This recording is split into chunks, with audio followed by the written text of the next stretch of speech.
What's up? What's up? So I made a post earlier, or shared a post earlier, about perimenopause, trauma, so forth and so on.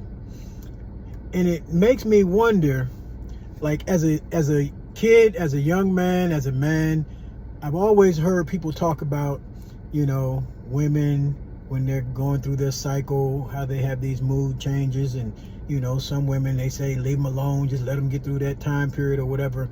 But never have I ever heard anyone talk about perimenopause.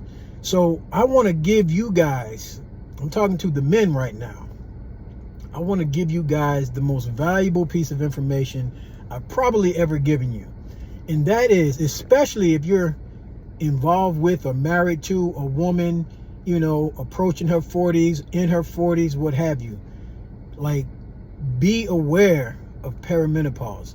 Do some research on it, because I didn't know anything about this until it was too late. And I was wondering, what the hell is going on? How could this person that I've been with for 20 years just like totally bug out and flip out and like accuse me of things that were so out of my character and beyond the scope of who I've ever been? And everyone around me, like even people around me on social media, no, that's not me. That's not who I am. That's not my character. Not that I'm perfect, but people who have been around me for any length of time know who I am. Except that one person I expected to know me, to know my heart better and greater than anyone else could possibly have known.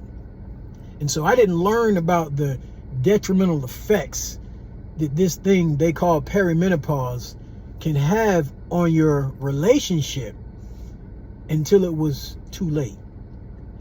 Now, unfortunately, I still see these same effects, because it's not just perimenopause, but another part of our problem that we have, so many of us have, is that we have trauma, typically from our childhood, that's been unresolved. And when you choose not to deal with your trauma, and you think you can heal yourself, and you don't need therapy, and you're strong, and you're intelligent, and you can do all this stuff, it's a recipe for disaster. And unfortunately, that's where many of us find ourselves.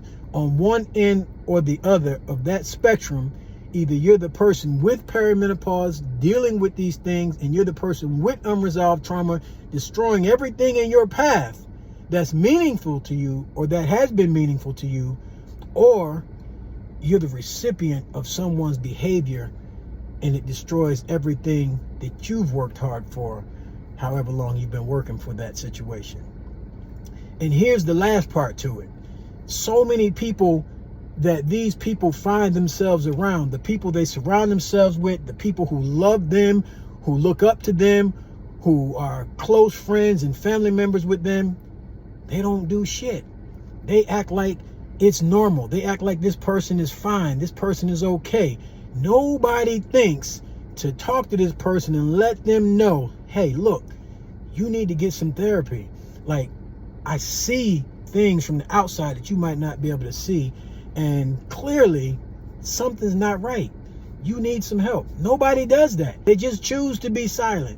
And silence is supporting all the bad behavior. Whether you verbally support it or not, your silence is supportive.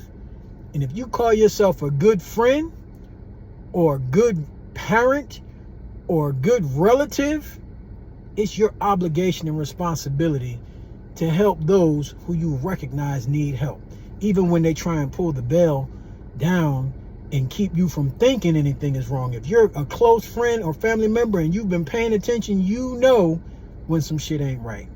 So do your part and be a friend, be a parent, be a loved one, and help the people that you claim to love. Just wanted to drop that on y'all. Hope y'all have a great day. But men, remember what I'm telling you. Don't wait until you find yourself in the situation.